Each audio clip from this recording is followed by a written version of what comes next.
There is a brutal elegance in the phrase "shut up and win," because it compresses an entire philosophy of power, discipline, and psychological restraint into 4 blunt words. At first hearing, it sounds merciless, almost antisocial, as though it dismisses empathy, communication, or collaboration. Yet beneath that apparent harshness lies a form of clarity that most people never reach because it requires emotional control rather than emotional expression. The spirit of Niccolò Machiavelli was never about cruelty for cruelty's sake. It was about seeing human behavior without comforting illusions. He understood that people speak not primarily to exchange truth, but to soothe anxiety, to seek reassurance, to signal moral worth, and to feel momentarily important. Speech often functions as emotional release rather than strategic action. Power, however, real, measurable power, does not need constant expression. It grows quietly. Victory is rarely loud during its formation because noise belongs to uncertainty, not confidence. True advancement is methodical, observant, patient, and internally reinforced. While others are busy talking themselves into feeling powerful, the disciplined individual is silently constructing the conditions that make power inevitable.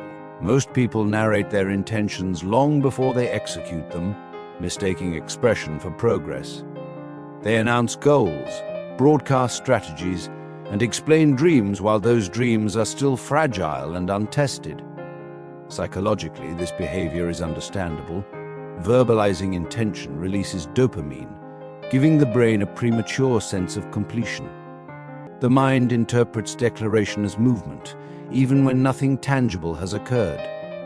This is why so many people feel exhausted without having achieved anything substantial. Philosophically, however, this habit is a form of self-sabotage. When you speak too soon, you disperse focus. You invite unsolicited opinions that dilute clarity. You awaken envy in those who feel threatened and skepticism in those who doubt your capacity. Silence, by contrast, compresses energy. It acts like pressure in a sealed chamber, intensifying force rather than leaking it outward. Silence protects the embryonic stage of ambition from the cold, destabilizing air of public opinion. Before something is strong enough to withstand exposure, concealment is not cowardice. It is incubation. To shut up is not to become voiceless or passive. It is to become deliberate. It is the transition from impulsive expression to strategic communication. This mindset recognizes that information is a form of currency, and like any currency, its value depends on timing and scarcity. Every word you speak reveals something: intention, insecurity, direction, or emotional state. Machiavellian thought does not moralize this reality, it observes it. Human beings react to patterns they can predict and intentions they can map. When your trajectory is visible, it becomes interruptible. When your motives are transparent, they become manageable by others. Silence disrupts this dynamic. It makes you unreadable, and unreadability limits interference. In this way, silence becomes both shield and weapon. It shields you from premature resistance and weaponizes uncertainty against those who might oppose you. The less others know about where you are going, the fewer tools they possess to slow, redirect, or sabotage you along the way. There is a deeper psychological mechanism at work here, one that exposes how often talking replaces doing. Complaining creates the illusion of effort. Explaining feels like productivity. Debating feels like engagement. Yet none of these behaviors alter your position in reality. They are symbolic actions, not transformative ones. Winning demands behavior, not commentary. It requires repeated, often boring execution that produces measurable change. The disciplined mind understands this and therefore resists the urge to narrate every struggle or justify every delay. It recognizes that explanations are usually requested by the ego, not by necessity. Results carry a kind of authority that no argument can rival. When success arrives, it collapses opposition without discussion. It does not persuade, it settles. Critics fall silent not because they are convinced, but because there is nothing left to dispute. In this sense, action is not just more effective than speech. It is final in a way speech can never be. Philosophically, this principle is an assault on ego. The ego demands recognition during the process, not after it. It wants applause while the work is still unfinished and sympathy while the struggle is ongoing. It wants to be seen as competent before competence is fully earned. Victory, however, requires delayed gratification at a psychological level most people avoid. It demands that you tolerate being misunderstood without correcting the narrative. It asks you to endure underestimation without protest. This is painful because the ego equates silence with invisibility and invisibility with worthlessness. Yet paradoxically, the willingness to remain unseen is often what creates undeniable impact later. Those who rush recognition usually peak early and plateau loudly. Those who endure obscurity quietly accumulate leverage.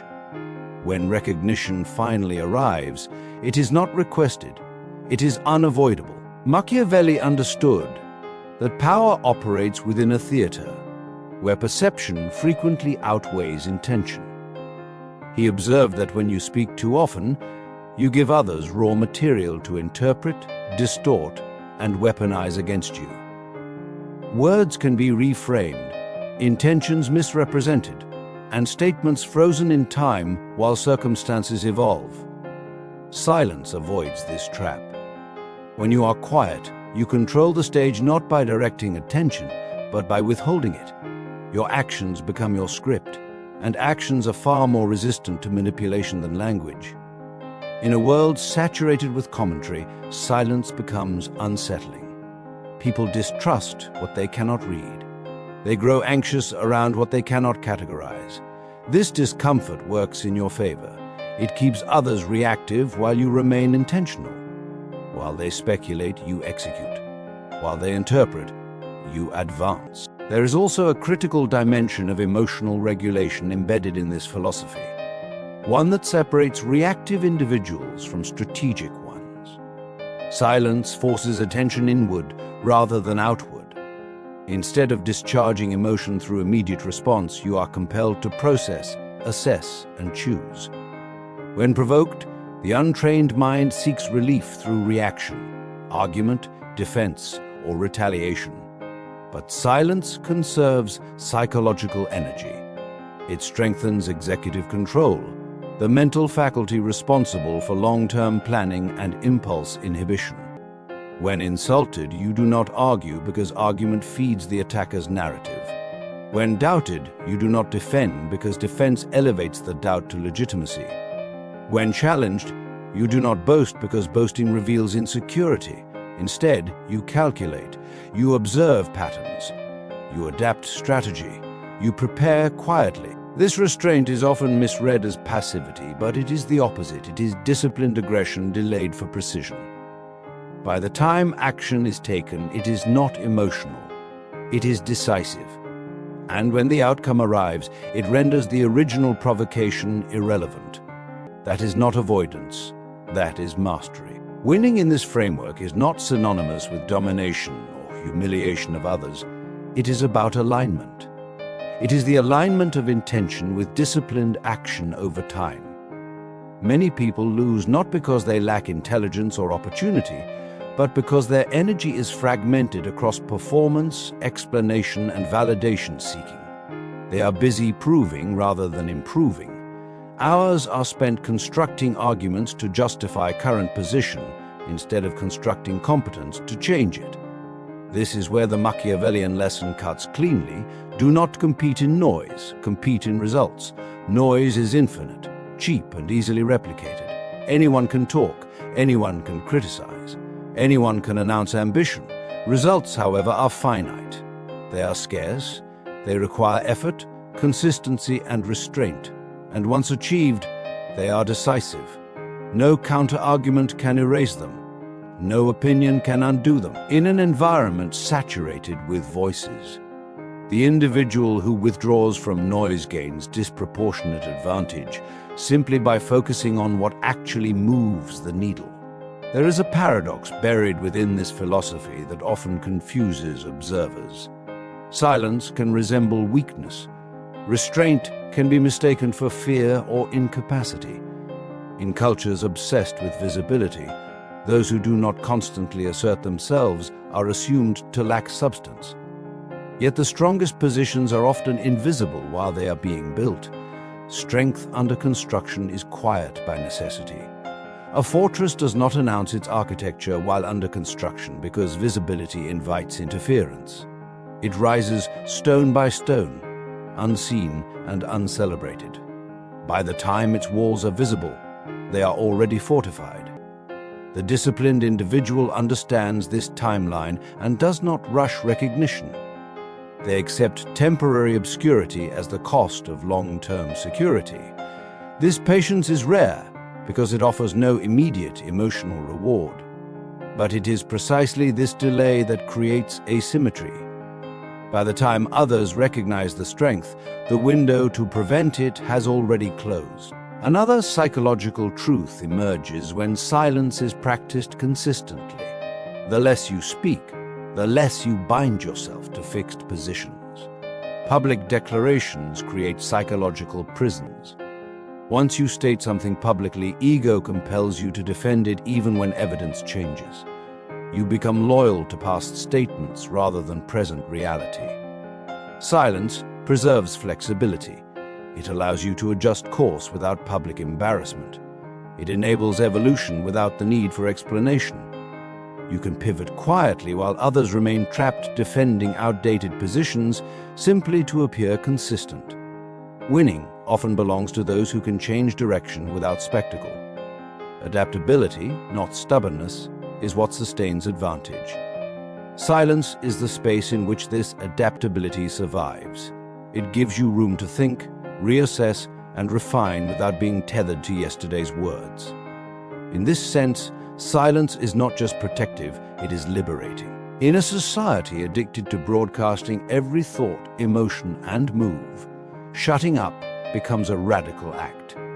It rejects performative ambition and the constant hunger for validation. It refuses the compulsion to turn every process into content and every struggle into a public narrative.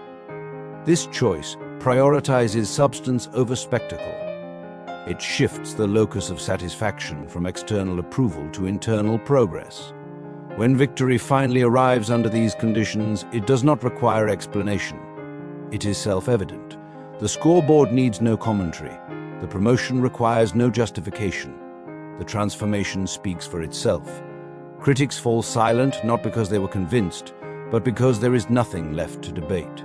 Silence during the process ensures clarity at the outcome. It leaves no loose ends for others to manipulate or reinterpret. The result stands alone, complete and undeniable. So shut up and win is not a permanent vow of silence. It is a doctrine of timing. It teaches discernment rather than suppression. Speak when your words multiply your leverage, not when they expose your intentions. Reveal when revelation strengthens your position, not when it merely satisfies ego. In the psychological battle between impulse and discipline, discipline must win. In the philosophical tension between appearance and achievement, achievement must take precedence. Let others debate endlessly. Let others boast prematurely. Let others explain themselves into stagnation. You build quietly. You refine patiently. You endure misunderstanding without correction. And when the moment arrives, you act decisively. Victory does not arrive loudly, but when it does arrive, it needs no introduction. Without unnecessary noise, without wasted motion, you win. This is the Golden Circle Philosophy channel. Like the video, share it with a friend and subscribe for more videos like this one. Thank you for watching.